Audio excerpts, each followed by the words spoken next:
Let's walk through the problems on this practice for the test.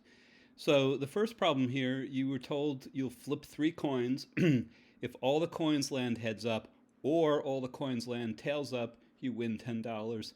Otherwise, you lose $4. So what is the expected value of the game? Or if you play 80 times, what do you expect to win or lose? So the probability of all heads is 1/2 times 1/2 times 1/2. So that would be 1 over 8. And you can imagine the tree diagram, which would have 3 levels, one for each coin. And only one of the branches would be heads, heads, heads. Similarly, one of the branches would be tails, tails, tails, which means that that would also have a probability of 1/8.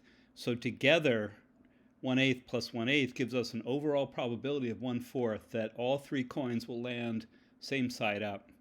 If you play 80 times, therefore, your best prediction is that you'll win 20 or 1/4 of those times, which means you'll win $200, and you'll lose the other 60, which means you'll lose 60 times 4, 240. You are predicted, therefore, to lose $40 if you play 80 times, or you want to look at it this way, 50 cents per game. What you would need to do in order for this to be a quote-unquote fair game, which is to say that you would expect over time to neither win nor lose money. So that means that over time you would expect to net $0. You would have to win $12 each time that all the coins landed heads up. 20 times 12 would give us 240 instead of 200, and that would make up for the 240 you lose the other 60 games. Okay. When it rains, number 2, a tree diagram. When it rains, you get a ride to school, but when it's nice, you walk. When you walk, you have a 60% probability of arriving late. When you get a ride, you have a 30% probability of arriving late. There's a 30% chance of rain tomorrow. So to construct the tree diagram, we're going to put rain, no rain on the first level, and we're told that there's a 30% chance of rain. And we then said there's a 60%, there's a 30% probability that if it rains, you will be late, which means there's a 70% probability that you will be on time. If it doesn't rain, there's a 60% probability that you'll be late and a 40% probability that you will be on time. When we multiply down, we get these 4 values here, and these all add up to 1 because they represent all 4 of the possibilities. Rain late, rain on time, no rain late, no rain on time. So now to calculate these probabilities, the probability that you are late to school, we have to sum these 2 probabilities here, 0.09 plus 0.42, giving us 0.51. Here, the probability that you arrive on time given that it rains.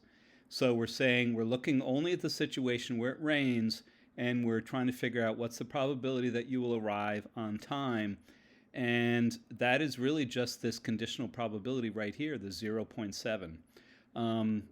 Or if you wanted to do it a different way, you could say it's 0.21 times over 0.21 plus 0.09, which is again just the 0.7. When we do it this way, the probability that it rains given that you arrive on time, now we have to look at these 2 outcomes here, the 0.21 and the 0.28. When we add those together, we get our denominator of 0.49, and the numerator will be the 0.21, which means that we'll get 0.21 over 0.49, which is equal to 0.43. So that's the probability that if you arrived on time, there was rain. The probability that it rains or you arrive late means you have to look at all the probabilities that involve rain or late. So it means that you have the 0.09, the 0.21, and the 0.42, which gives us a total of 0.72, or you could say it's everything except the 0.28. Okay. Tree diagram number 2, when you study, you have a 0.75 probability of getting an A on a science test, 0.25 chance, it should say, of getting a lower grade. When you do not study, you have a 0.3 probability of getting an A and therefore a 0.7 probability of getting a lower grade. Overall, you have a 0.57 probability of getting an A, and you have a you have a 0.45 probability of studying and getting an A. So here's how we start to fill this out. So we had the 0.75, the 0.25, the 0.3, the 0.7. We had the 0.45. We know the overall probability of getting an A is 0.57, so that means that this 0.45 plus this had to be 0.57, so that makes this have to be 0.12. We also knew that this probability here times the 0.75 had to equal 0.45, so to figure out this probability up here, we would divide 0.45 by 0.75 and get 0.6. Well, once we have that 0.6, we can just subtract it from 1 to get this probability here of 0.4. And then going down here, we can divide the 0.12 by the 0.4, giving us 0.3 here. And that means we would have to get 1 minus that, or 0.7 here.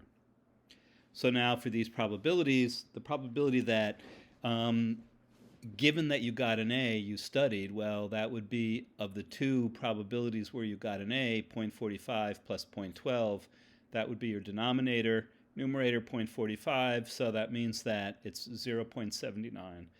And that means that if you ended up with an A, there was a 79% chance it was a result of you studying. The probability that you study or get an A would be everything except this 0.28, or 0.45 plus 0.15 plus 0.12.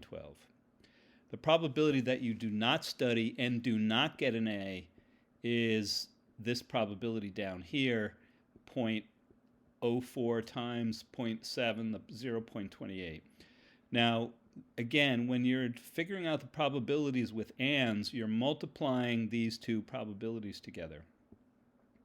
Okay, then we were asked to construct a two-way table. We put study, not study as column headings. We put A, not A as the row headings. We have our totals here. And so the probabilities in the inner boxes here are the four probabilities down here. Study, get an A. Not study, get an A. Study, do not get an A. Do not study, do not get an A. And then we just summed them across the rows and down the columns. And what you can see is that we end up with the probability here, the 0.6 and the 0.4 are these two probabilities up here. These two don't show up explicitly in our tree diagram, but they're equal to the 0.45 up here plus the 0.12 and the 0.15 plus the 0.28. Okay, so this team had an overall record of 14-6. They played 8 of those games without their point guard, and in those games they were 5-3. That means that in the games where they did play with this point guard, they won 9, which is 14 minus 5, and they lost 3.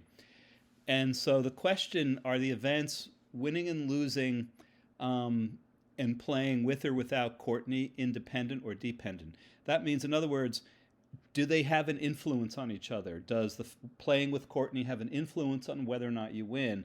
And the way that we can tell that is by looking at the probability of winning with Courtney versus the probability of winning without. Those two differ. And so it's clear that these are dependent events because we know more about whether the team is going to win if we know Courtney is playing. And we can tell that based on the fact that the probability of winning with Courtney is different than the probability of winning without Courtney. Okay, here we have a Venn diagram, and we have 70 students represented here, and that would be 18 plus 11 plus 24 plus 17. The students who play a sport are in this circle here, and that would be a total of 29 students. The students who are in the choir are in this circle here, and that would be a total of 35. The students who do neither are here, and that would be 17. The 11 here represent the students who both play a sport and are in the choir.